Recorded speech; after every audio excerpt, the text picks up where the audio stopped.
Good morning, everyone. Today we're going to talk about being content because that's what the last commandment says. God is against coveting because it leads to idolatry. Coveting is characterized as the silent sin. No one knows we're coveting, and on the surface it doesn't appear to directly impact anyone else. Plus the last commandment anyway, so might that mean is the least important? You shall not covet your neighbor's house, you shall not covet your neighbor's wife, nor his male servant, nor his female servant, nor his ox, nor his donkey, nor anything that is your neighbor's. Is this law still applicable in the 21st century? What exactly is coveting? Should we really be worried about it? The 10th commandment focused on things belonging to your neighbor or other people. It comes down to having an unhealthy desire, craving for what's theirs. In today's world, coveting refers to a desire for someone's financial well-being, a job, a career, a car, or in today's world, coveting to refer to a desire for someone's financial well-being. But I want to get down to the heart of coveting. Coveting, in my opinion, is setting our heart on something that is not God. That's the definition. Because that is what the enemy did too, before he was cast out of heaven. Coveting is a significant problem in God's eyes. It's linked to idolatry because it leads us to prioritize our desire for stuff above God. It corrupts our genuine trust in God as our provider, elevating desire for those things above our reliance on God to provide for our physical necessities. To covet is desire what someone else has to the point that you will do anything to get it. And also that you desire that the person who has it will lose it. I'm going to jump down to how to avoid covetings. Overcome covetings by being more thankful and patient. To overcome it is to align your priorities with God's. To overcome it by becoming balanced and productive. Coveting is a strong emotion that must be avoided. The Hebrew word for covet is shamad, which means to lust or strong desire. Biblical meaning of coveting: evil desire for something that belongs to someone else. The Bible contains a number of warnings and examples of negative consequences for lusting. We're going to talk about what greed is. Greed is a version of coveting. And then we're going to talk about the mammon, where Jesus talks about you can't serve both God and mammon, he said. What is mammon?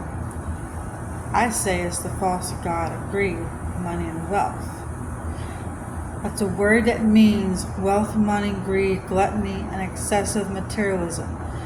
During the Middle Ages, mammon was commonly personified as a demon of wealth and greed. Mammon has been associated with the pagan gods. It's usually associated with riches because it's used to refer to money, material. Avarice, which is like greed, or riches, is often used in the Bible to describe the corrupting influence of wealth. So here's examples of coveting, which is greed. It's inordinate and insatiable desire to accumulate money. But what does greed do? Well, we need to drive out the greedy out of the church, which I think you should do that. I'm not sure. But the greedy will not inherit the kingdom of God. Greed is part of our earthly nature and brings God's wrath. Greed is a result of idolatry. Jesus warns us about wanting more. Greed comes from within us and defiles us. The nature of greed is not from God. Greed is at odds with godliness.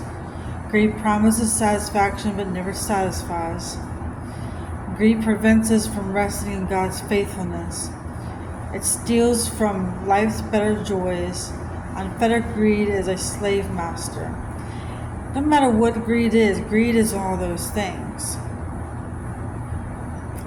Greed can be seen as an expression of impatience and judgment against God, as having failed or forgotten to adequately provide for us. When we misinterpret or perceive lack as evidence that God has abandoned or failed us, there is a temptation to align ourselves with something more tangible, material, and seemingly controllable.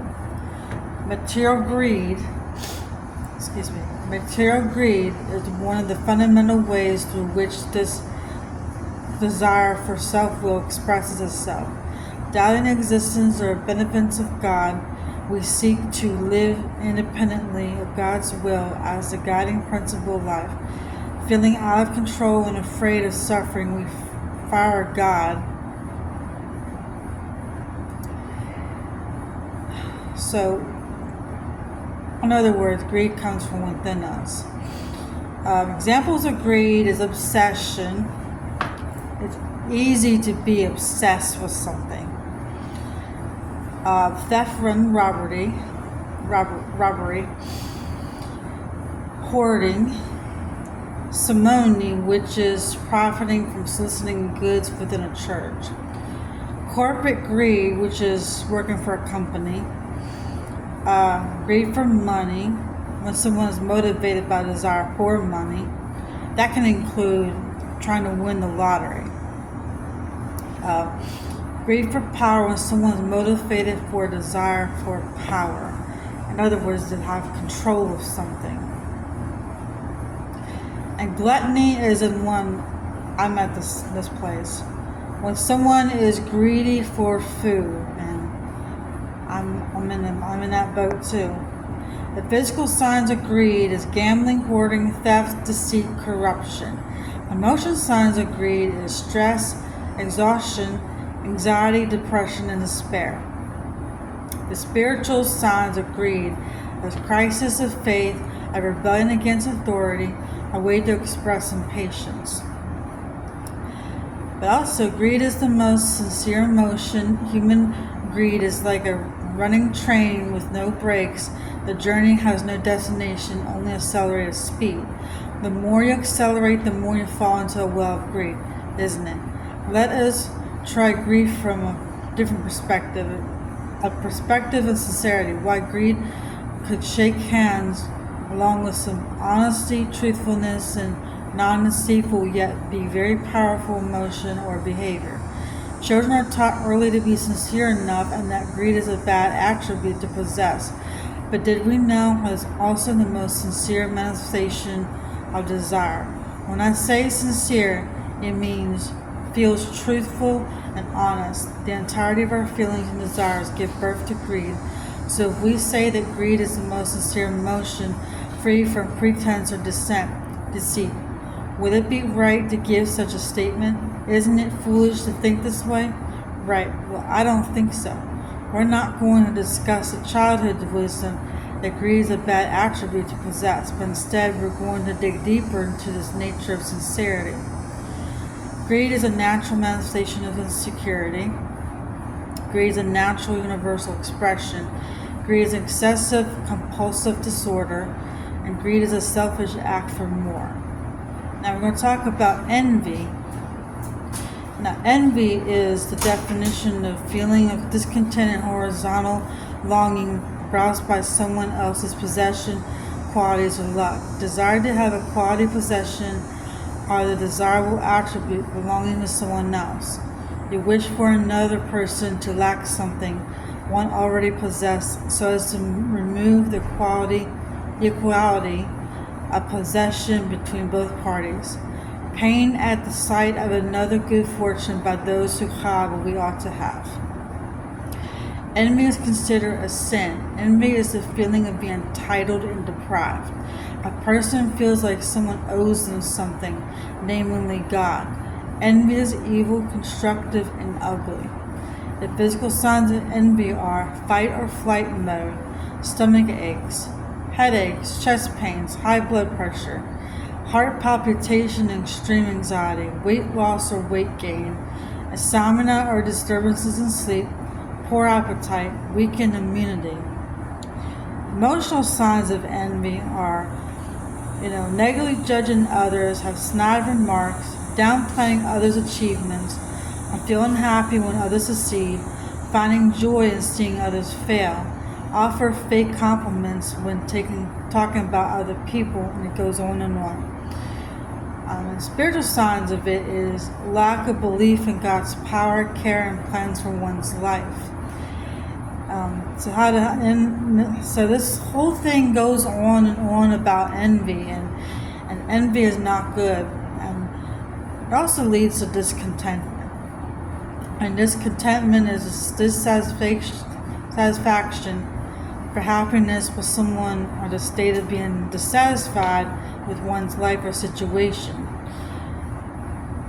We have to understand where all this comes from. It comes from inside of ourselves.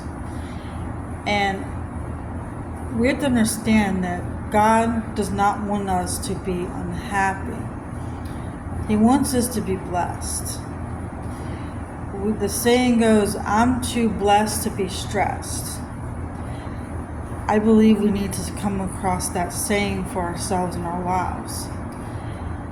A lot of verbal signs of discontentment is complaining and arguing. Do you do any of that? One thing to understand is we need to give our heart to God. We need to be grateful. We need to learn to love.